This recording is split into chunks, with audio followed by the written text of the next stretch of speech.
Sean bienvenidos a la segunda clase de metabolismo de lípidos.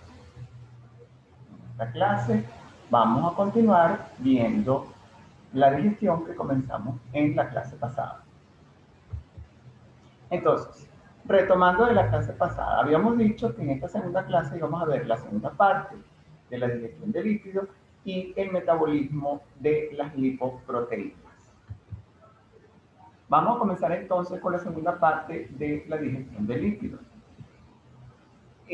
Para poder entender y para poder complementar sobre todo lo que se les dé en esta clase, deben de revisar este artículo, lo voy a subir al campus virtual, en donde se describe con detalles los fenómenos físicos que están involucrados en la digestión de los lípidos. Específicamente, qué sucede a nivel de la boca, del estómago y del intestino delgado. Veremos cómo la variación del pH va a ser un factor determinante en las diferentes propiedades físicas que presentan los lípidos a lo largo de todo el tubo digestivo. Así, a nivel bucal, el pH es entre 5 y 7. A nivel del estómago, el pH será entre 1 y 3. Y a nivel del intestino delgado, el pH será entre 6 y 7.5. En la boca, la presencia de proteínas salivares, mucinas, proteínas ricas en prolina, recuerden la prolina, que es un aminoácido que vieron en el primer parcial, y la presencia de sales de bajo peso molecular van a propiciar las condiciones necesarias para que los lípidos sufran modificaciones en su estructura de manera tal que se prepare a esta molécula para ser digerida posteriormente a nivel duodenal. En el estómago tenemos la pepsina, la lipasa gástrica y las mucinas, que intervienen también en la modificación de la estructura de los lípidos, terminando entonces en el intestino delgado, donde se va a llevar realmente el grosso de la digestión de los lípidos, en donde hay un pH ligeramente alcalino y las sales biliares van a favorecer la digestión de los lípidos, específicamente de la acción de las enzimas de las lipasas pancreáticas y las fosfolipasas, aparte de diferentes proteasas que se pueden conseguir ahí. Entonces, comenzando en la boca, aunque nosotros en la clase pasada hablamos de lo que sucedía en la boca, no hablamos de los eventos físico-químicos que se suceden, y es necesario para comprender lo que pasa en el duodeno, ver qué pasó primero en la boca, cómo esta molécula lipídica se reordenó para poder ser digerida a nivel de duodeno. Entonces, en saliva vamos a conseguir enzimas, mucina y proteínas ricas en prolina. Al secretarse la saliva, se liberan estos compuestos y se van a mezclar con los lípidos de la dieta, y en presencia de sales de baja masa molecular que también están contenidas en la saliva, todas estas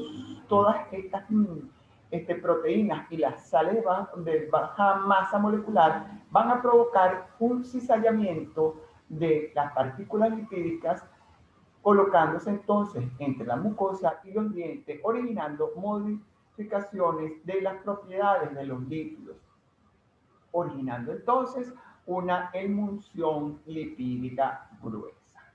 Recuerden la estructura de una emulsión, en donde la porción hidrofílica da hacia la superficie y la porción hidrofóbica da hacia el interior. Entonces, inicialmente van a ocurrir reacciones de floculación de las partículas lipídicas con una posterior depresión.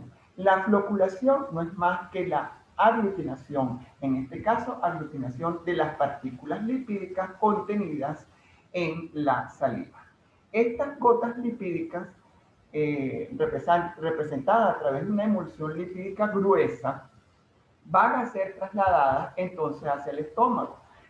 En el estómago, los ácidos y los fluidos gástricos, los minerales y los biopolímeros y los lípidos tensoactivos van a provocar, en conjunto con la peristalsis gástrica, alteración de la carga de la superficie de la gota de líquido.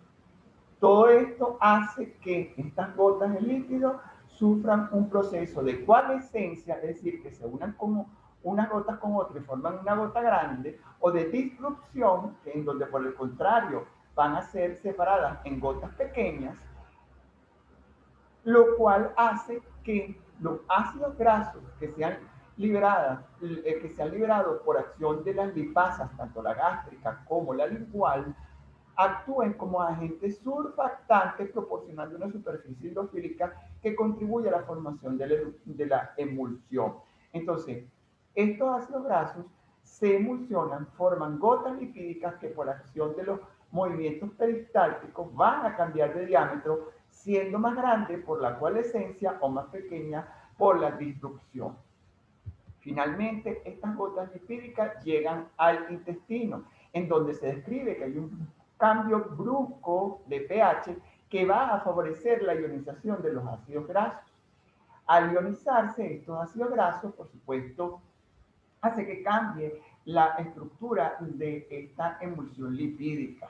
Hay un flujo transpilórico. ¿Qué significa esto? Recuérdense que el píloro es la porción que comunica estómago con duodeno y que es retropulsivo a nivel del antropilórico, y esto en conjunto con las fuerzas de corte que reducen el tamaño de las partículas micelares va a hacer que aumente el área de superficie para la acción de enzimas digestivas.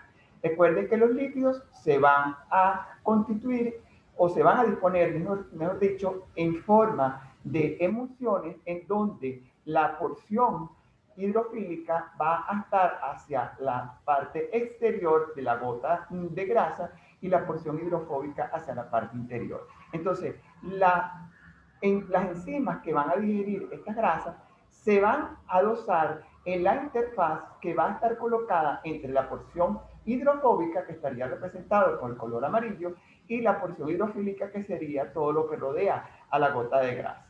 La enzima estaría representada con esta pequeña figura en color verde.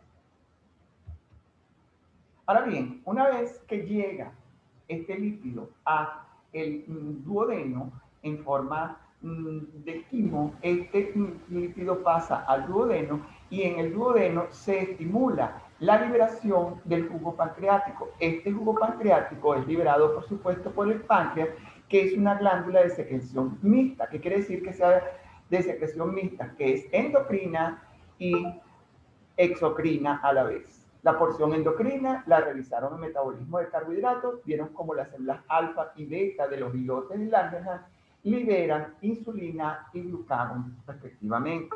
Además, tienen una porción exocrina que es la que va a liberar el contenido del jugo pancreático hacia el duodeno. ¿Y qué contiene este jugo pancreático? Principalmente agua, bicarbonato, y este es muy importante el bicarbonato porque es el que va a alcalinizar al jugo pancreático y, por supuesto, las enzimas digestivas. Entonces, la llegada de los lípidos a la luz intestinal va a provocar la liberación de unas hormonas que son la sectina y la colecistoquinina pancreosimina. Estas hormonas van a provocar respectivamente la liberación del jugo pancreático por parte del páncreas y de la bilis por parte de la vesícula biliar. Vamos a ver en detalle cómo actúa cada una de estas hormonas. La secretina. La secretina es una hormona que se elabora por las células S del duodeno y del yeyuno.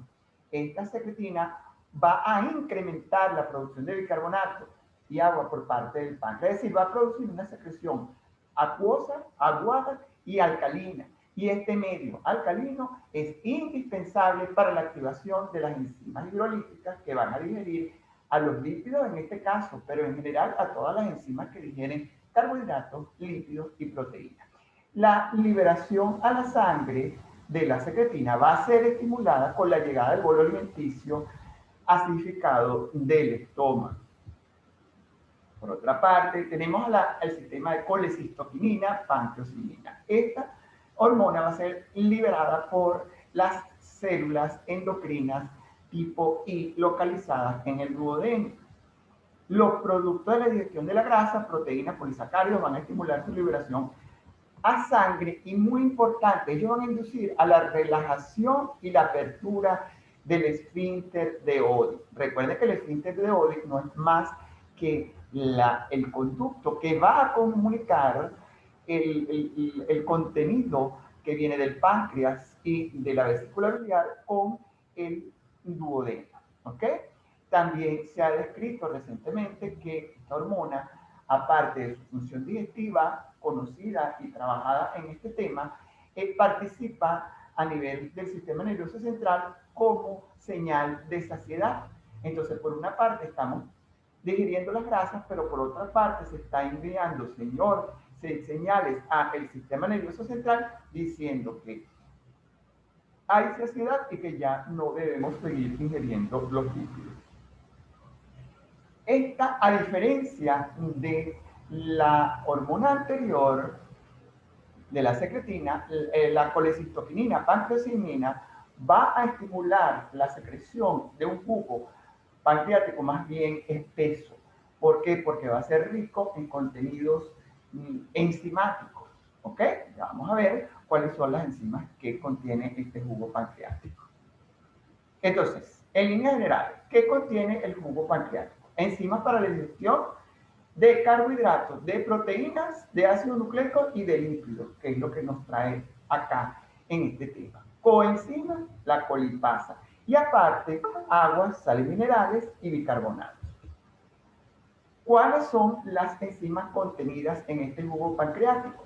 La lipasa pancreática, la colesterol-esterasa y la fosfolipasa. ¿Qué hace la lipasa pancreática? La lipasa pancreática va a hidrolizar los ésteres de ácidos grasos que se encuentran en el carbono 1 y en el carbono 3 de los fosfolípidos. ¿Ok? ¿Qué características bioquímicas presenta esta lipasa pancreática? Va a ser una enzima poco específica, muy importante, va a actuar sobre los triacilglicéridos en la superficie de una gota de grasa. Recuerden que esta grasa ha sido emulsificada gracias a la presencia de las sales y ácidos biliares contenidos en el jugo biliar y que propicia entonces la formación de una emulsión que facilita la digestión de estas grasas. El pH óptimo de esta lipasa es entre 8 y 9. Y este pH, ¿quién lo proporciona? Precisamente la presencia de bicarbonato que está dentro del jugo pancreático. Además, se dice que requiere de colipasa. La colipasa va a ser una proteína que facilita el anclaje de la lipasa. ¿Ok? Recuerden que la lipasa está en un medio acuoso y debe anclarse a una superficie lipídica, y para que se ancle a la superficie lipídica necesita de otra proteína que se llama colipasa, que como veremos posteriormente va también a activar a la lipasa. Ella se va a liberar en su forma activa y no requiere de clivaje proteolítico. ¿Por qué se hace esta aclaratoria acá? Porque por lo general las enzimas digestivas se liberan como zimógenos. ¿Qué quiere decir eso? Que estas enzimas se liberan como enzimas inactivas para evitar que se degraden proteínas, lípidos, ¿verdad? Según sea el caso, del propio tejido.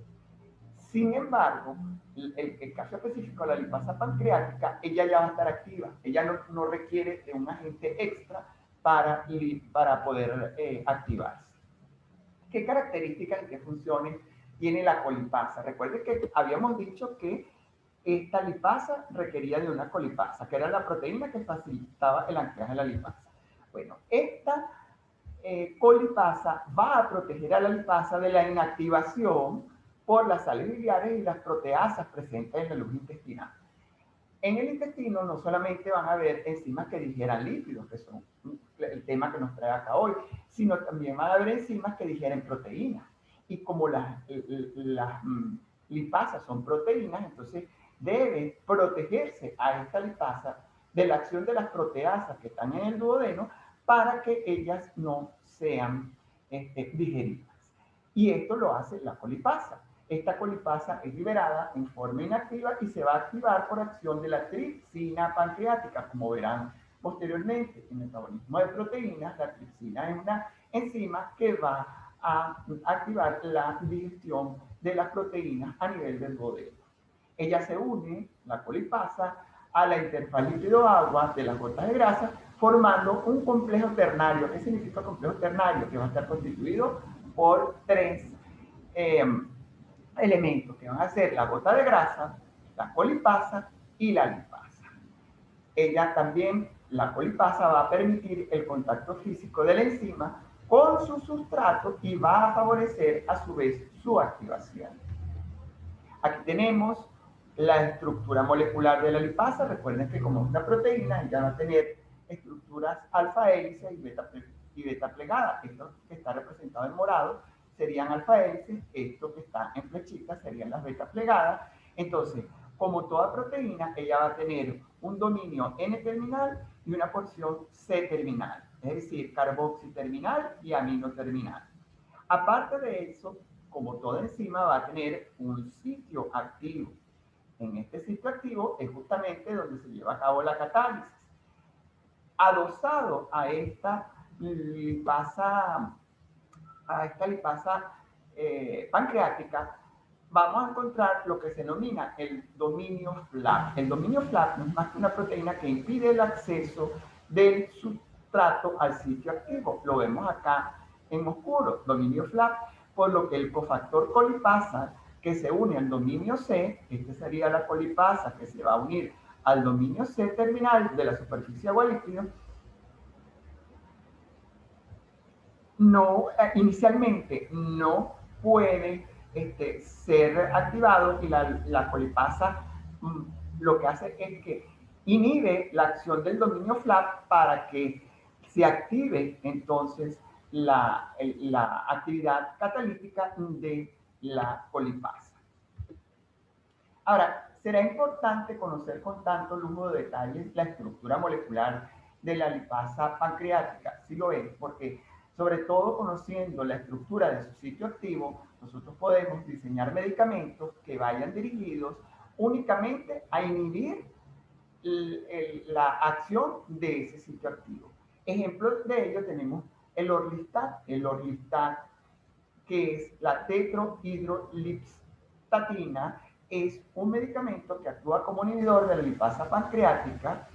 ¿Por qué? Porque su estructura química es complementaria con el sitio activo de la lipasa pancreática y lo inhibe.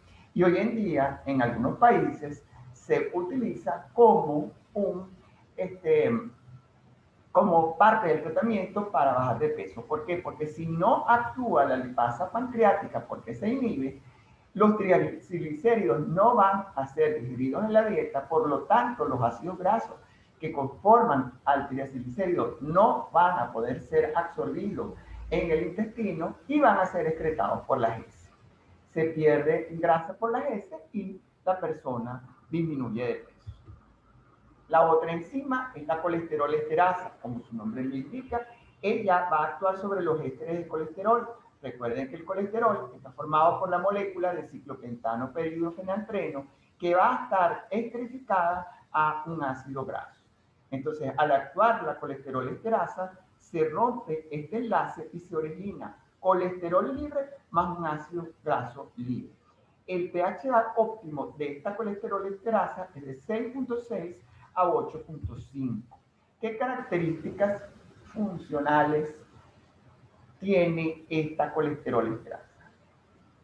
Ella es un tanto inespecífica a diferencia de la lipasa, pero su mayor actividad la va a presentar al hidrolizar los ésteres de colesterol.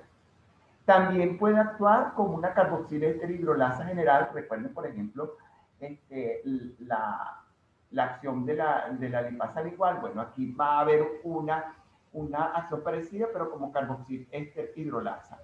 Puede tener como sustrato a la lisolicitina, las vitaminas liposolubles, los glicéridos de ácidos grasos de cadena larga, etc. Y muy importante, va a requerir de ácidos biliares para su acción catalítica. Esto trae como consecuencia que, por ejemplo, un sujeto que tiene una cirugía de vesícula biliar, que no tenga suficiente secreción biliar, va a tener cierta dificultad en la digestión de los lípidos porque la actividad de la colesterol esterasa va a estar inhibida.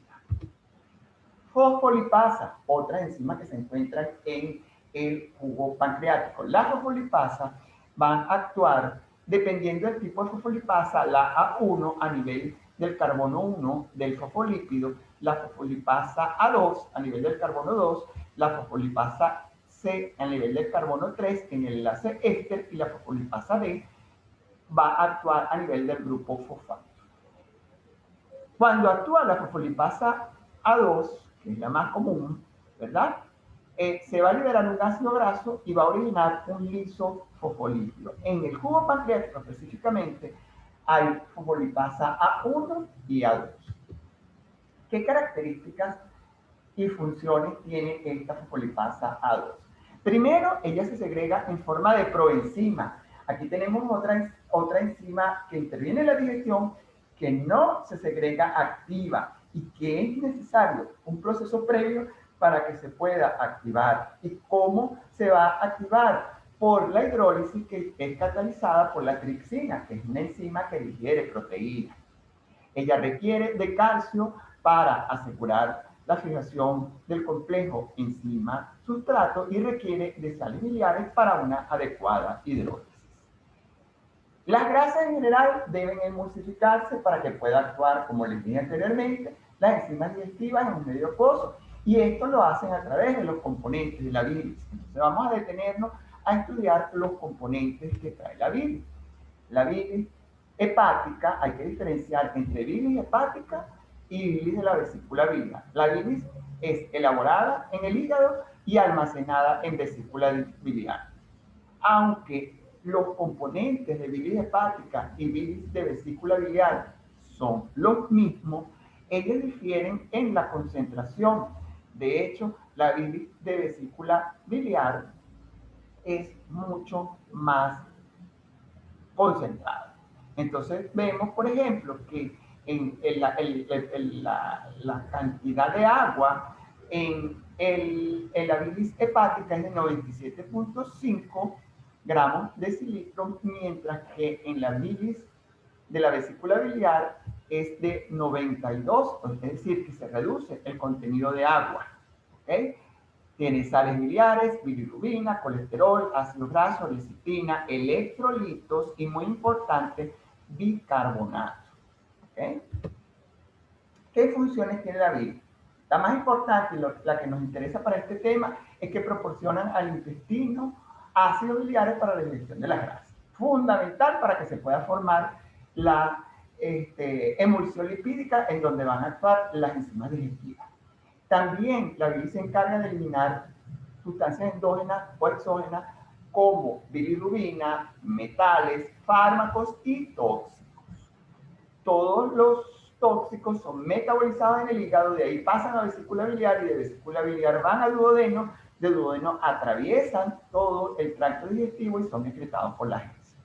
También sirve para la homeostasis del colesterol. Recuerden que la homeostasis no es más que el conjunto de mecanismos que garantizan el equilibrio dentro del organismo. Hablando específicamente del colesterol, si queremos equilibrar la concentración de colesterol, la cantidad de colesterol que ingresa al organismo debe ser proporcional a la cantidad de colesterol que egresa.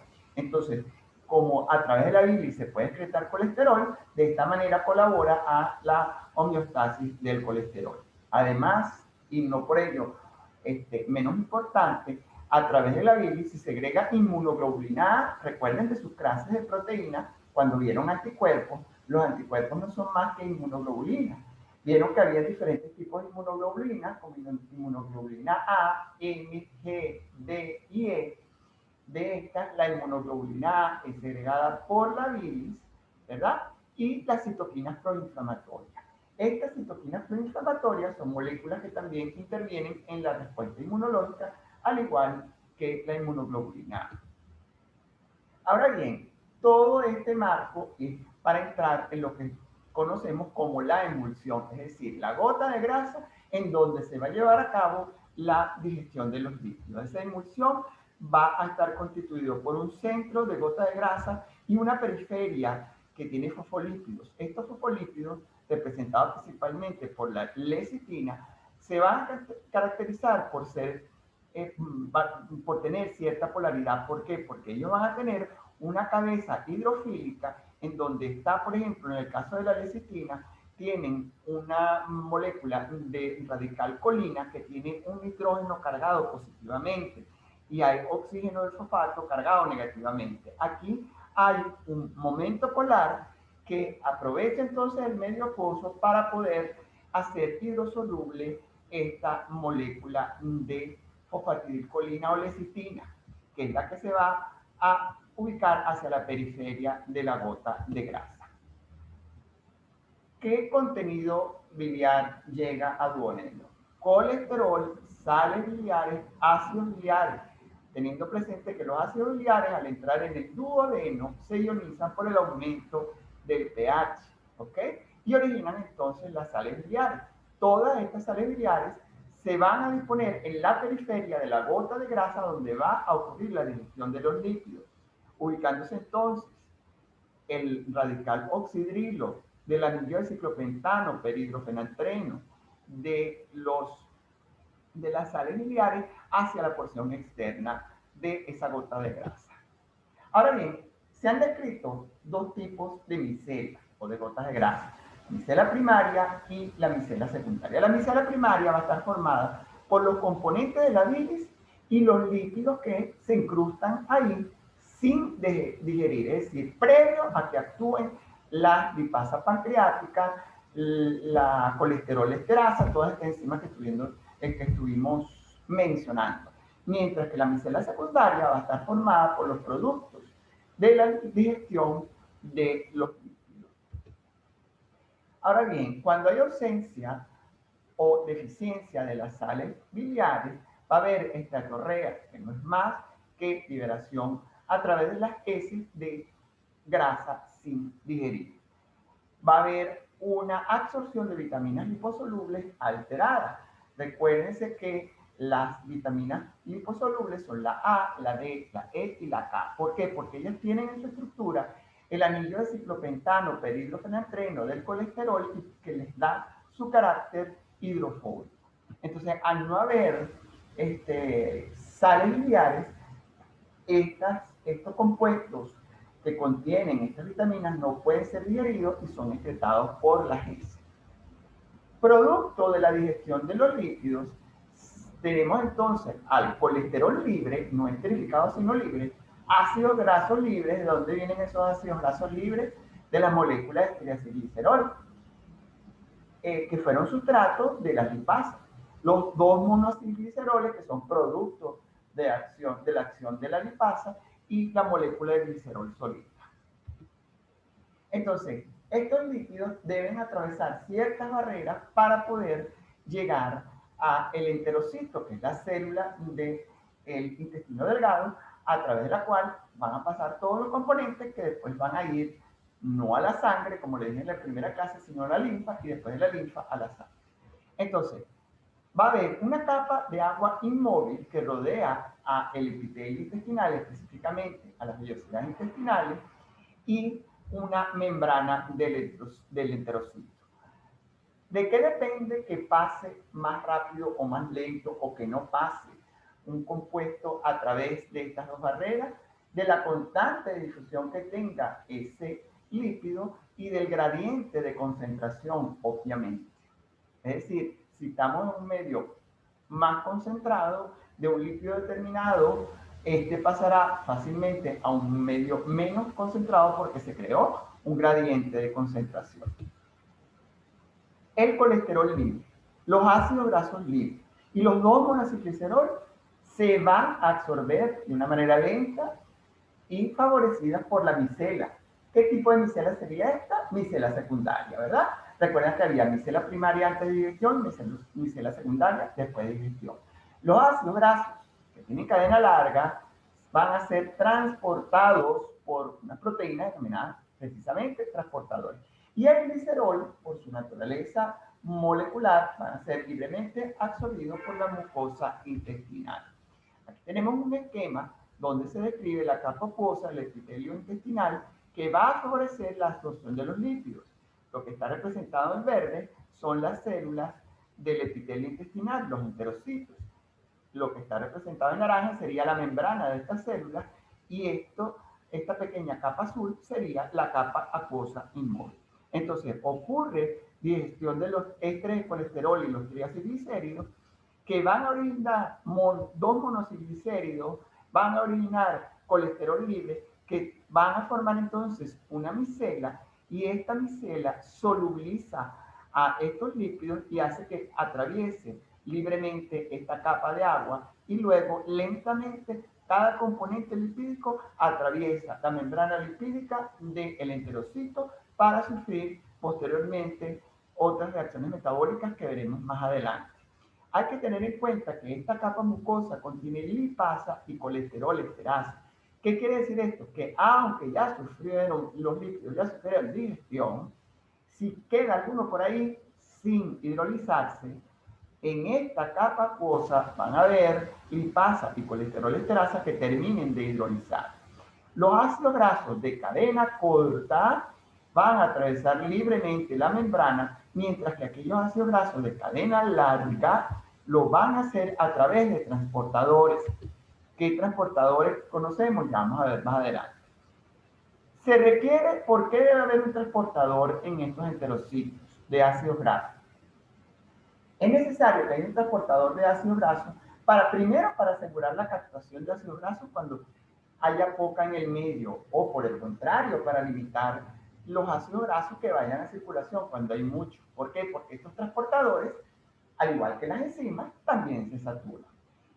Estos transportadores van a tener selectividad por el tipo específico de ácidos grasos a transportar. Entonces, habrá transportadores para ácidos grasos de cadena larga, otros para ácidos grasos de cadena corta e intermedia. Y ellos van a permitir entonces rápidos ajustes en la producción de ácido graso del medio. Así se han descrito los transportadores según su abreviatura en inglés, FATP1, 2, 3, 4, igualito a como ustedes vieron en los transportadores de glucosa, se ven entonces en los transportadores de ácidos grasos. Y es que ellos no solamente van a tener especificidad por el tipo de molécula que van a transportar, sino también por el órgano donde se encuentran. Así tenemos, por ejemplo, que el tipo 1 se encuentra en tejido adiposo, corazón, músculo, cerebro, riñón, piel y pulmón. El tipo 2 se encuentra en riñón, hígado e intestino. Y así sucesivamente. ¿Ok? Obviamente no es necesario que ustedes memoricen los órganos en donde se encuentran o los tejidos donde se encuentran cada uno de estos transportadores, pero sí es necesario que sepan la existencia de dichos transportadores. En los libros de texto de bioquímica normal no aparecen o hablan muy poco acerca del transporte de los lípidos y mucho menos de los transportadores de los lípidos en el endotelio, en los enterocitos. Entonces, esta información la pueden conseguir en este artículo donde habla de los transportadores de ácidos grasos y sus implicaciones en las enfermedades metabólicas. Este artículo lo voy a subir entonces al campus para que tengan información complementaria. Ok, ya vimos qué sucede con la digestión de los lípidos, ya tenemos estos lípidos digeridos, ya esos lípidos se absorbieron en el enterocito. Ahora vamos a ver lo que pasa justo después de comer, entrando entonces en el metabolismo de los lípidos en el periodo postprandial o después de comer. Entonces, esto nos lleva a estudiar el metabolismo de las lipoproteínas. Estamos entrando entonces en la segunda parte de esta clase. Recuerden que las lipoproteínas son los kilomicrones, que son los que tienen más baja densidad, seguido de las VLDL, LDL y HDL. Vamos a ver primero cómo se sintetizan los kilomicrones. Recuerden que en la luz intestinal se van a ubicar los productos de la digestión de las grasas como los monocilglicerol, los 2-monocilglicerol, el glicerol solo, los ácidos grasos solos y el colesterol sin esterificar. Todo esto pasa a través de la capa acuosa entra al enterocito y en el enterocito va a haber una reesterificación de los ácidos grasos a la molécula de 2-monoacilglicerol para formar los triacilgliceroles y este contenido de grasa va a ser rodeado por la proteína ApoB48. ¿Qué es la ApoB48? Una proteína de superficie que va a bordear a la lipoproteína kilomicrón. Y es necesario que haya una ApoB48 porque esta lipoproteína va a estar en contacto con un medio acuoso. Entonces, esta proteína ApoB48 haría el enlace entre la porción hidrofóbica y la porción hidrofílica. ¿Por qué se denomina ApoB48? Y ojo con esto. El gen que sintetiza a la ApoB48 es muy parecido al gen que sintetiza otra proteína que se llama ApoB100. La ApoB100 se sintetiza en el hígado y la ApoB100 va a envolver a la lipoproteína VLDL. ¿Qué diferencia hay entre ApoB100 y ApoB48? Que precisamente el gen que codifica para ApoB48 tiene el 48% de las bases nitrogenadas que originalmente contenía el gen de la ApoB100. ¿Ok? Se sintetizó entonces este kilomicrón. Vamos a ver paso a paso cómo se reesterifican los triacilglicéridos dentro del enterocito. Recuerden entonces que estamos fabricando triacilglicéridos nuevos dentro del enterocito, que es la célula intestinal, para formar nuevamente esa grasa que va a ir a viajar a sangre para distribuir su contenido a diferentes órganos. Entonces, lo primero es que el ácido graso, producto de la reacción, reacciona con la coenzima A en presencia de ATP y gracias a la acción de una tioquinasa se forma el acil-CoA más AMP más pirofosfato. Recuerden que el ATP, que tiene 3 fosfatos, puede desdoblarse, originar o hidrolizarse y originar AMP, que tiene un solo fosfato, y pirofosfato inorgánico, que tiene 2 fosfatos. Esta reacción se lleva a cabo en 2 etapas. En la primera etapa de la reacción, el ácido graso en presencia de ATP va a formar acil-AMP, es decir, que este ATP liberó 2 fosfatos inorgánicos y se unió el AMP al grupo acil. Y esto se hace para activar a esta molécula. Una vez activada la molécula acil-AMP, es capaz de unirse con la coenzima A, formando entonces el acil-CoA, liberando entonces el AMP. Se forma el acil-CoA y se libera AMP. ¿Por qué es necesario que se forme un enlace tioéster? Recuerden que el enlace tioéster es este que se forma entre la coenzima A y el acil. El grupo tiólico es el que tiene la coenzima A. Entonces es necesario porque se reordenan los átomos del grupo carboxilo del ácido graso y lo hacen más inestable. ¿Y para qué se quiere que sea más inestable? Para precisamente que se facilite la formación del enlace éster con el glicerol. Recuerden que vamos a formar un triacilglicérido y para formar triacilglicérido necesitamos ¿qué? La molécula de glicerol y cada ácido graso que se va a esterificar a cada carbono de esta molécula de glicerol. Entonces, se formó el acil-CoA. Este acil-CoA, que se formó en la reacción de la diapositiva anterior, se une a una molécula de 2-monoacilglicerol. Esta molécula de 2-monoacilglicerol recibe entonces una molécula de acil-CoA, se libera la coenzima A y se forma un diacilglicérido más acil-CoA por acción de una enzima que se llama monoacilglicérido acilasa.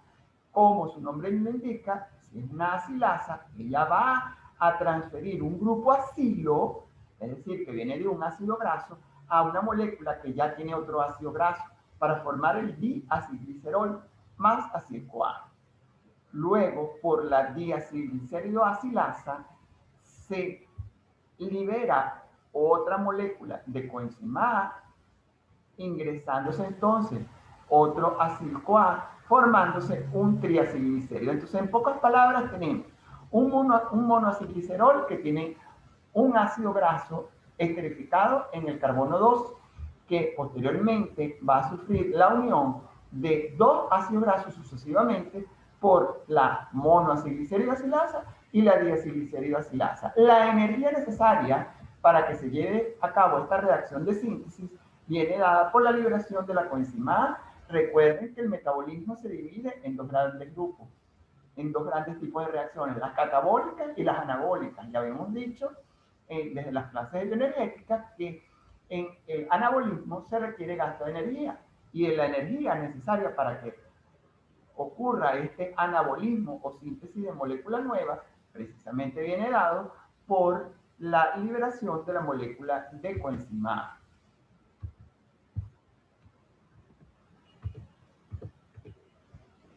Ok, posteriormente, luego que sucede esto,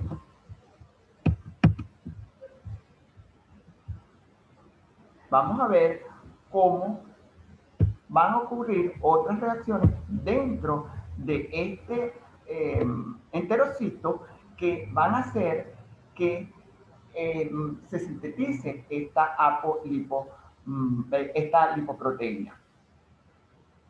Vamos a pasar entonces en esta diapositiva tenemos la síntesis de los triacilglicéridos que acabamos de ver, se lleva a cabo en el retículo endoplasmático liso, la síntesis de proteínas, como la POB48 en el rugoso, y en el Golgi se ensambla la lipoproteína completa. Ahora, ¿cuál es el destino de los kilomicrones? De la célula intestinal, por exocitosis, estos kilomicrones van, como el dijimos en la clase pasada, a los capilares linfáticos. De los capilares linfáticos al conducto torácico, específicamente en la vena subclavia, que vierte su contenido al tronco brachiocefálico derecho e izquierdo, que van entonces hacia la vena cava superior y de ahí entonces van hacia el corazón y de ahí hacia la circulación periférica. Antes de seguir con el metabolismo de las lipoproteínas, es necesario recordar la clasificación de las lipoproteínas y su composición. Recuerden que hay kilomicrones, que son los menos densos, pero los más grandes, las VLDL, LDL y las HDL, que son las lipoproteínas de alta densidad, que son las más pequeñas y más densas. Las HDL son más ricas en proteínas y menos ricas en triacilglicéridos. Los kilomicrones son más ricos en triacilglicéridos y menos ricos en proteínas. Es importante tener presente que una de las principales enzimas que interviene en el metabolismo de las lipoproteínas es la lipoproteína lipasa, ¿ok? Entonces, esta lipoproteína lipasa se va a localizar en el endotelio vascular. Ella va a catalizar la hidrólisis de los triacilglicéridos que están contenidos en las VLDL y los kilomicrones. Los kilomicrones, y pongan atención acá, se sintetizan ¿dónde? Como acabamos de ver, se sintetizan en el intestino y tienen como apoproteína la ApoB48, mientras que las VLDL se van a sintetizar a nivel del hepatocito. Entonces, tanto VLDL como kilomicrones van a ser lipoproteínas ricas en triacilglicéridos y van a ser sustrato de la lipasa, la lipoproteína lipasa que se encuentra en el endotelio vascular. Entonces, el hígado fabrica VLDL y el enterocito fabrica los kilomicrones. Ambos salen a circulación y se consiguen con la lipoproteína lipasa que está adosada al endotelio vascular. Esta lipoproteína lipasa, para que pueda ser activa, necesita la presencia de otra apoproteína, que es la ApoC2, y se inhibe a su vez por la ApoC3. ¿De quién? De las HDL. Entonces aquí tenemos un esquema donde se representa el endotelio vascular, aquí abajo, la presencia entonces de la superficie del endotelio vascular constituido por lipopolisacáridos, la lipoproteína lipasa, que sería esta estructura acá, y este círculo sería entonces la ApoC2, que permite entonces la activación de la lipoproteína lipasa, y el círculo que sería el kilomicrón o en su defecto las VLDL. Entonces, una vez que salen los kilomicrones o las VLDL a sangre periférica, actúa la lipoproteína lipasa, que va a actuar sobre los triacilglicéridos, los kilomicrones y las VLDL. Al actuar sobre los triacilglicéridos se libera glicerol por una parte y ácidos grasos libres por otra parte. El glicerol va al hígado para cumplir diversas funciones metabólicas, una de ellas es la neoglucogénesis, y los ácidos grasos libres pueden ir a los tejidos vecinos o bien unirse a la albúmina e ir a tejidos distantes dependiendo de las demandas metabólicas para ese momento. Ahora bien, existen dos tipos de lipoproteína lipasa.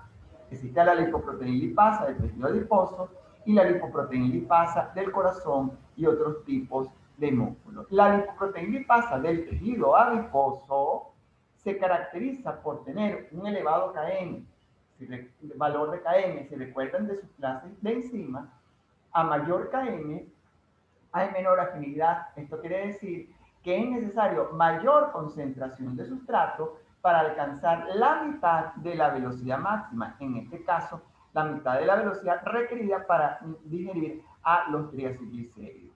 ¿Qué implica esto? ¿Cuándo va a ser activa ella, la lipoproteína lipasa del tejido adiposo? Solamente en periodo absortivo, es decir, solamente después que acabamos de comer, cuando tenemos una elevada concentración de triacilglicéridos en sangre. Mientras que por otra parte, la lipoproteína lipasa del corazón o del músculo cardíaco y otros tipos de músculos tiene un bajo KM y va a ser activa en el periodo post-absortivo. Entonces, ¿qué ventaja ofrece al organismo la presencia de estas dos lipoproteínas lipasas? Bueno, es buenísimo porque esto garantiza que después que comemos, después de comer, tengamos una fácil hidrólisis de los triacilglicéridos porque hay alta concentración de estos y la lipoproteína lipasa del tejido adiposo está activa con altas concentraciones y que por el contrario, cuando estamos en un periodo de ayuno prolongado, garantiza que aunque no haya ingesta, entren los o sean degradados los triacilglicéridos que van al corazón, al músculo cardíaco. Y es que es importante tener en cuenta que a diferencia de otros tejidos, el músculo cardíaco tiene como fuente energética principal fuente energética a los triacilglicéridos y no a los monosacáridos como la glucosa. Ok, entonces, ¿cuáles son los requerimientos para que actúe esta lipoproteína lipasa? Esta lipoproteína lipasa requiere de la ApoC2. ¿Quién contiene ApoC2? Las HDL. Las HDL son otro tipo de lipoproteínas que se sintetizan en su mayoría en el hígado y en pequeña proporción a nivel intestinal. Entonces, estas HDL tienen ApoC2, que sería este cuadrito anaranjado acá. Esta apoproteína es cedida a las VLDL y los kilomicrones. Entonces, ellas pasan de estar desnudas a contener ApoC2 en su superficie para que pueda actuar la lipoproteína lipasa. Entonces, los kilomicrones y las VLDL con su ApoC2 son sustratos de la lipoproteasa, la lipoproteína lipasa. Esto hace que se hidrolicen los triacilglicéridos y que entonces se generen una partícula de lipoproteína, bien sea kilomicrón o bien sea VLDL, que tenga una mayor densidad o concentración de colesterol. ¿Por qué? Porque se sintetizó más colesterol. No, porque disminuyó la cantidad de triacilglicéridos. Recuerden que esta lipoproteína lipasa va a actuar sobre los triacilglicéridos. Entonces, si ella hidroliza los triacilglicéridos, va a haber menos triacilglicéridos para la misma cantidad de colesterol, por lo cual pareciera que está más aumentada la concentración del colesterol. Este colesterol va entonces por una proteína transferidora de colesterol hacia las HDL. Las HDL tienen una enzima que se llama lecitin colesterol aciltransferasa. ¿Qué hace esta enzima en las HDL? Precisamente esterifica el colesterol que le suministró los kilomicrones y las LDL. Luego de que estén esterificados, las HDL le devuelven el colesterol esterificado a los kilomicrones y las LDL. esta actividad de la lipoproteína lipasa no se da siempre y va a ser inhibida entonces por la ApoC3 que se encuentra también en la HDL. Entonces, en resumen, HDL tiene dos apoproteínas que van a ser necesarias para los kilomicrones y las LDL. La ApoC2 que activa a la lipoproteína lipasa y la ApoC3 que inhibe a la lipoproteína lipasa. Ok, vamos a ver entonces cómo actúa la lecitilcolesterol acetiltransferasa. Recuérdense que habíamos visto que en las HDL el colesterol que le daban los kilomicrones y las LDL a las HDL iba a ser esterificado. Y eso iba a darse por la lecitilcolesterol acetiltransferasa. Esta enzima se sintetiza en el hígado y sale a circulación periférica y se une a la HDL por medio de otra apoproteína que es la ApoA1. Si no hay ApoA1, esta reacción no va a ocurrir. Su actividad, la del lecitilcolesterol acetiltransferasa, va a ser estimulada por la ApoA1 de las HDL. ¿Cómo? ¿De qué manera actúa entonces esta enzima? Fíjense que tenemos el colesterol libre que les llegó a la HDL para ser esterificado y la lecitina que está presente en las HDL. Las lecitinas, si recuerdan de sus clases de estructura de lípidos, son fosfolípidos que tienen ácido graso esterificado en el carbono 1 y 2 y fosfatidilcolina esterificada en el carbono 3.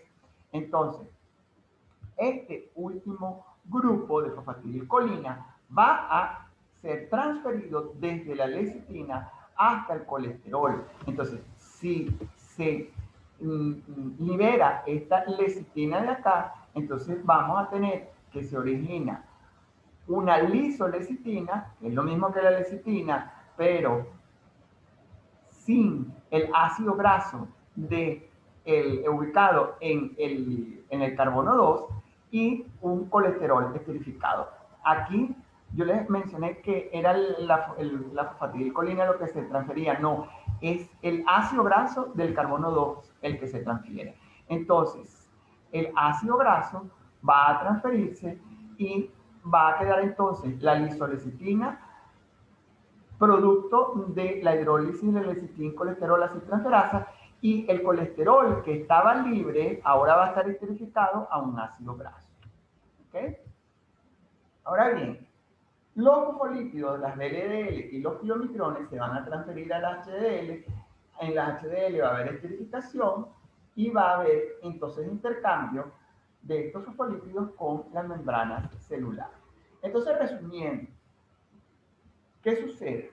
Inicialmente las HDL que se sintetizan en el hígado y en pequeña proporción en el intestino salen a circulación periférica con ApoC2. Esta ApoC2, específicamente la del hígado, la del intestino no sale con ApoC2, la del hígado sí. Entonces el ApoC2 de las HDL va a ser donado a los kilomicrones y las LDL. Luego, en un periodo postprandial, cuando acabamos de comer, se libera insulina. La insulina activa la lipoproteína lipasa que se encuentra anclada a la superficie del vaso sanguíneo. Esta lipoproteína lipasa actúa sobre los triglicéridos, ¿verdad?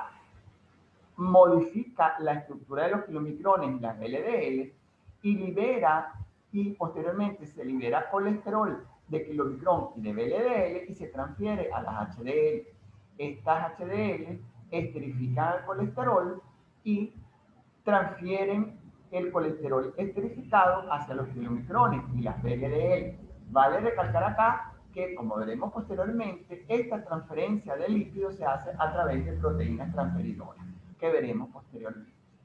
El HDL vierte sus fosfolípidos, ¿verdad?, hacia la membrana plasmática o lo esterifica. Y posteriormente el HDL va a recibir nuevamente la ApoC2 por parte de los kilomicrones y la LDL porque ya ellas no lo necesitan. Entonces, en este esquema vamos a ver el resumen del metabolismo de los kilomicrones. Recuerden entonces que los kilomicrones se sintetizan a nivel del enterocito, que el enterocito es la célula intestinal y que este kilomicrón es muy grande y no puede atravesar vasos sanguíneos, por lo que el kilomicrón va a ir a través del conducto torácico, que es un vaso linfático. Este conducto torácico vierte su contenido a nivel de la vena subclavia, de vena subclavia va al tronco bracocefálico, del tronco bracocefálico va hacia la vena cava superior, de ahí cae el corazón y de ahí se distribuye a todo el organismo. Cae en circulación venosa, va hacia las arterias sistémicas, va hacia capilares periféricos, en donde actúa la lipoproteína, en donde actúa la lipoproteína lipasa en el endotelio vascular, la cual va a liberar ácidos grasos y monosilgliceroles. Los ácidos grasos van a ir a músculo esquelético y músculo cardíaco para la beta oxidación, es decir, para un proceso mediante el cual va a ser degradado esta molécula y va a liberar energía. Y los monosilgliceroles van a ser enviados hacia el hígado para su posterior rectificación y síntesis de ácidos grasos, mientras que otros ácidos grasos se van a almacenar a nivel de las células del tejido adiposo. Ahora, ¿qué efecto tiene la acción de la lipoproteína lipasa y la lecitilcolesterol esterasa sobre los kilomicrones y las LDL? Ellas simplemente disminuyen el contenido lipídico del tamaño, originando partículas de mayor densidad, que son los remanentes de kilomicrones e IDL. El IDL sería como el remanente de las LDL, disminuyendo la relación triacilglicérido de colesterol. Es decir, va a haber más estrés de colesterol que triacilglicéridos con respecto a el kilomicrón inicial y la LDL inicial. ¿Cuál es el destino de los remanentes de kilomicrón y las LDL? Fíjense, los kilomicrones y las LDL van a tener ApoE, y esta ApoE va a ser reconocida por el hepatocito que se encuentra a nivel del hígado. Ellas van al espacio de Dice y ahí se consiguen con el receptor de ApoE, en donde actúa otra enzima que es la lipasa hepática, que va a terminar de hidrolizar a los fosfolípidos que se encuentran dentro de esta partícula. ¿Ok? Liberando ácidos grasos que van a ser captados por el hepatocito. Tanto los remanentes de kilomicrón como las IDL o remanentes de LDL van a contener en su superficie ApoE y ApoA2. La ApoE es reconocida por el hepatocito y la ApoA2 es la que va a dar la activación de la lipasa hepática. Es decir, que ambas apoproteínas son indispensables para la acción de la lipasa hepática, porque se necesita primero que se reconozca al remanente de kilomicrón o a la IDL y después que se active. Y se activa la lipasa hepática con la ApoA2. Aquí entonces hay un resumen de lo que sucede con las lipoproteínas que tienen alto contenido de triacilglicéridos. Los kilomicrones, por su parte, ¿dónde se sintetizan? En el intestino delgado, producto de la digestión de los lípidos. ¿Hacia dónde van? Hacia los linfáticos y después hacia la circulación periférica. Fíjense que acá tenemos el circulito, significa ApoE, ¿verdad? El cuadradito son las ApoC y esta estructura segmentada sería la ApoB. Entonces, este kilomicrón, ¿verdad? Va a circulación periférica y en los capilares sanguíneos es sustrato de la lipoproteína lipasa. Recuerden que inicialmente este kilomicrón no tenía las apoproteínas necesarias para la activación de la lipoproteína lipasa y que esa apoproteína la cedió fue el HDL. Entonces, se hidrolizan en los capilares sanguíneos por parte de la lipoproteína lipasa los triacilglicéridos contenidos en los kilomicrones y liberan ácidos grasos libres que van al músculo esquelético y al tejido adiposo para sufrir o bien almacenamiento del tejido adiposo o beta oxidación, que no es más que la degradación de ese ácido graso para obtención de energía en el músculo esquelético. Este kilomicrón origina entonces un resto de kilomicrón que ya no va a tener las ApoC porque ya actuó la lipoproteína lipasa y va a ser reconocido, ¿verdad?, por el hígado, ya que contiene las ApoE. En el hígado, su composición lipídica también va a ser metabolizada. Las VLDL se van a sintetizar en el hígado, del hígado salen, van a circulación periférica, también son sustratos de la lipoproteína lipasa, originando entonces ácidos grasos libres que van a músculo y a tejido adiposo para detoxidación o para almacenamiento, y de ahí se transforman en IDL y van a ser reconocidas por el hígado o bien van a ser transformadas en LDL y porque sigue actuando la lipoproteína lipasa, esta LDL puede ser recaptada por el hígado o puede ir hacia los tejidos y ceder su colesterol hacia las células que así lo necesiten. Entonces, ¿cuál es el destino de las IDL? Recuerden que la IDL viene de dónde? De las LDL, de las VLDL. Ellas siguen esterificando colesterol y se transforman entonces en LDL. Reciben este colesterol de las HDL, se transforman en LDL y las LDL a través de su ApoB son capaces de reconocer células en el tejido hepático, en las gónadas, en las glándulas suprarrenales para la síntesis de hormonas esteroideas, la síntesis de glucocorticoides, mineralocorticoides y para la síntesis de sales biliares y otros compuestos derivados del colesterol dentro del hígado. ¿Cómo la célula, cualquiera que sea del hígado, sea de glándula suprarrenal, sea de testículo o de ovario, reconoce a la lipoproteína LDL a través de la ApoB100? Recuerden que había ApoB100 y ApoB48. ApoB100 la tiene ¿quién? La LDL. ¿Quién tiene la ApoB48? El kilomicrón. Entonces, la LDL que tiene ApoB100 va a tener un receptor en las células de hepatocitos, gónadas, glándulas suprarrenales, todas aquellas células que necesiten colesterol. En todas ellas hay un receptor de la ApoB100. Dice que este sería el ApoB100 y estas gotitas serían los receptores de LDL. Entonces, entra por endocitosis mediada por receptor, entra la partícula de ApoB100, se forma entonces una vesícula endocítica, se fusiona el lisosoma con la vesícula endocítica, forma una vesícula digestiva, se digieren las proteínas en aminoácidos y los ésteres de colesterol van a dar origen a colesterol libre.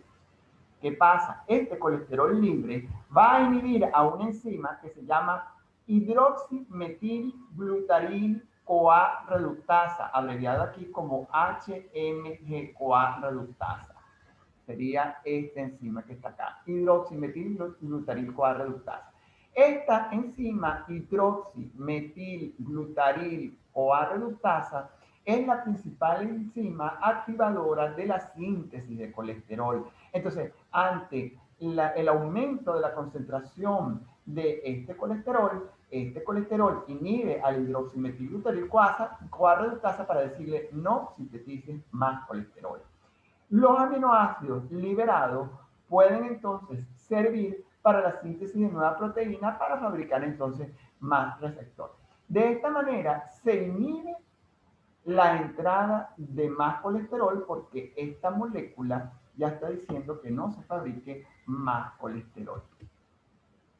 Ahora, aparte de todo esto, hay que hablar de las proteínas transferidoras de lípidos que están unidas al HDL. Recuerden que yo les dije que los lípidos se transferían entre una tipo de lipoproteína y otra a través de las proteínas transferidoras de lípidos.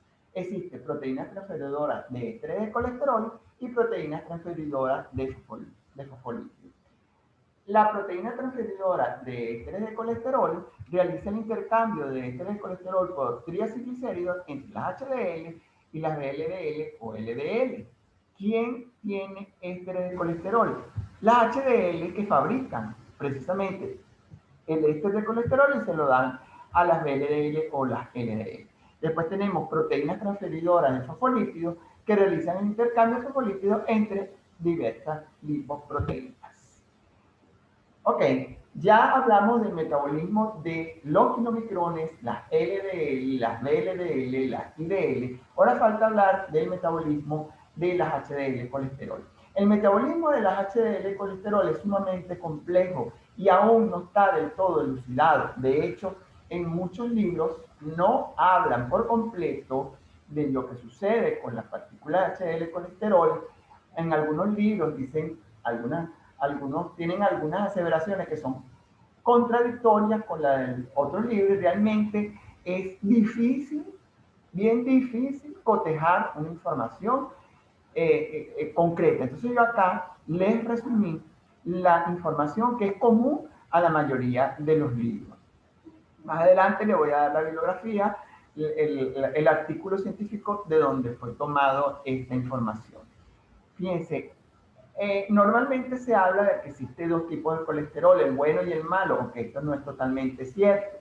Y se dice que el HDL colesterol es el colesterol bueno. ¿Por qué se dice que es el colesterol bueno? Porque es el que va a llevar el colesterol desde los tejidos, en donde se está acumulando y puede formar una placa de ateroma a nivel de los vasos sanguíneos y taparlos, lo lleva desde ahí, desde el vaso sanguíneo, hacia el hígado, para poder posteriormente excretarse. Y por eso es el que se llama bueno, mientras que el malo sería las LDL que se oxidan y al oxidarse pueden formar la placa ateromatosa. Entonces, partiendo de esto, se sabe que el colesterol entonces va a arrastrar el HDL colesterol arrastra ese colesterol de la superficie del endotelio vascular y lo lleva hacia el hígado. Entonces, el HDL colesterol debe transportar el colesterol desde el interior de la célula, sea cual fuera, un macrófago, una célula intestinal, una célula endotelial, hacia las HDL para que las HDL en sangre circulen y vayan al hígado para que ahí se termine de excretar el colesterol. Entonces, ¿qué mecanismos se conocen para la captación del colesterol por parte de las HDL? O sea, ¿cómo el HDL agarra ese colesterol del medio y lo lleva hacia el hígado? Primero puede ser por difusión simple, que es un movimiento bidireccional que es seguido por el gradiente químico, pero es un proceso sumamente lento y depende de un gradiente de concentración, obviamente. Segundo, por la salida mediada por el receptor dependiente de ATP. El más mencionado en los libros es el ABCA1. Este transportador es unidireccional, es decir, va en una sola dirección, lleva el colesterol desde las células, ¿verdad? Va desde las células que tienen colesterol hacia las apolipoproteínas, que son pobres en lípidos. Es decir, él no va a aceptar colesterol de lipoproteínas hacia lipoproteínas que tengan alto contenido de lípidos. Es decir, que no hay afinidad del receptor por la estructura externa de esta lipoproteína de la que contiene alto contenido de lípidos. Otro tipo de receptores de desecho son los receptores de desecho clase B, SRB1, en donde el transporte de colesterol entre la célula y la molécula de HDL colesterol va a ser bidireccional. ¿Qué quiere decir esto? Que va desde la célula hacia el HDL y desde el HDL hacia la célula. Y está dirigido a aquellas lipoproteínas que contengan fosfolípidos. Y el transportador ABCG1 y el ABCG4 que se encargan de transportar colesterol desde los macrófagos hasta solo las HDL maduras. Fíjense que es importante los macrófagos, ¿por qué? Porque los macrófagos pueden estar en la placa ateromatosa, es decir, en la placa que forma el ateroma en el endotelio vascular, que después puede formar un trombo y este vaso sanguíneo se puede obturar. ¿Ok? Entonces, conociendo esto, vamos a ver cómo es el metabolismo de las HDL colesterol. Las HDL colesterol se sintetizan en principal medida en el hígado y en poca proporción a nivel del intestino. Ellas salen en forma de HDL colesterol naciente, con muy poco, por no decir ningún, contenido de lípidos y con la apoproteína A1. La que viene del intestino no tiene ApoC2, la que viene del hígado sí tiene ApoC2. Entonces, ellas salen, pasan primero por la circulación linfática, las que vienen del enterocito, las que vienen del hígado sí van directamente a sangre, y pueden ir a estos tres tipos de transportadores que les mencioné en la diapositiva pasada. Con el macrófago, ellas pueden obtener colesterol del macrófago a través del transportador ABC. En el macrófago hay ésteres de colesterol que son hidrolizados, fíjense que aquí dice ECH, estos son ésteres de colesterol, los cuales son hidrolizados, forman colesterol libre, que sería este esferito de acá marrón, y este colesterol libre es transportado por el transportador ABC, que solamente va a funcionar en presencia de una lipoproteína que tenga poco contenido lipídico, como es esta que dice ApoA1 pobre en lípidos. Se transfiere colesterol, luego actúa la enzima lecitincolesterol acetiltransferasa que está en esta lipoproteína, se esterifica el colesterol y se forma la HDL3, que ya no va a ser de forma discoidal, sino de forma esférica. La HDL3 es capaz de obtener colesterol de otros tejidos a través del transportador SRB1, ¿ok? Y a través del transportador ABC. ¿Qué pasa? Que luego esta HDL3 puede sufrir, su colesterol puede sufrir esterificaciones por la lecitincolesterol acetiltransferasa y transformarse en HDL2 con mayor contenido de colesterol. Vale la pena destacar acá que puede haber un intercambio entre HDL2 y HDL3 porque pueden actuar simultáneamente la lipasa hepática y la lipasa endotelial, que van a hidrolizar respectivamente a los fosfolípidos y a los triacilglicéridos. Si ellos son hidrolizados, la HDL2 pasa a 3. Si la HDL3 es sustrato de la lecitincolesterol acetiltransferasa, ella pasa de 3 a 2. Y se crea entonces un ciclo de retroalimentación positiva entre HDL2 y HDL3. Esta HDL2 puede entonces dar su ésteres de colesterol a la LDL y aceptar los triglicéridos, triacilglicéridos de las LDL. Las LDL a su vez pueden transferir entonces el colesterol al hepatocito a partir de su receptor en forma de ésteres de colesterol. Entonces, los ésteres de colesterol son hidrolizados, originan entonces el colesterol libre más ácidos grasos libres.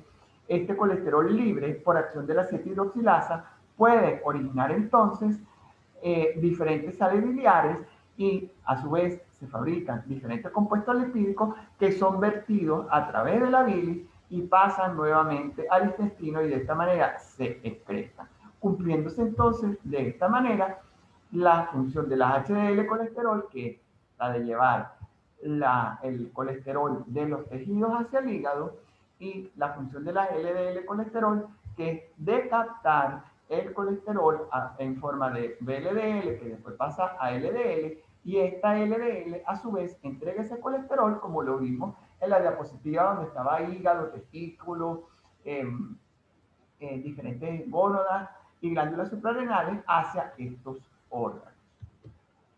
Toda esta información la pueden obtener en este artículo. Este artículo no digamos que es el mejor de todo, pero fue el que encontré con una información más clara, porque realmente el metabolismo de las lipoproteínas es bastante complejo y la mayoría de la información está en inglés y es muy complicada. Entonces, de esta manera, concluimos esta clase resumiendo entonces el metabolismo de las lipoproteínas. Recuerden entonces que los lípidos de la dieta forman los denominados kilomicrones que van por circulación linfática, llegan a circulación general en forma de kilomicrones. En los vasos sanguíneos actúa la lipoproteína lipasa y origina remanentes de kilomicrón. Como consecuencia de acción de la lipoproteína lipasa se libera glicerol y ácidos grasos. Este glicerol retorna al hígado y los ácidos grasos pueden servir o bien para la resíntesis o para el almacenamiento, dependiendo del estado energético en que se encuentre la célula. Puede servir para la beta oxidación de los ácidos grasos si estamos en un ayuno prolongado. Posteriormente, estos kilomicrones son captados por el hígado a partir de su receptor ApoE. Las VLDL son sintetizadas en el hígado, van a los capilares sanguíneos, son sustratos de la lipoproteína lipasa con las mismas reacciones que hace la lipoproteína lipasa en los kilomicrones, las hace las VLDL.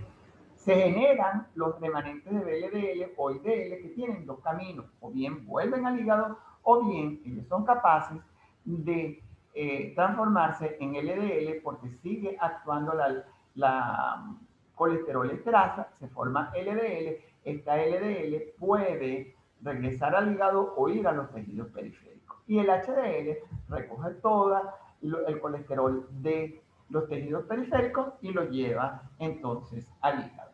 De esta manera entonces concluimos con el tema de metabolismo de las lipoproteínas.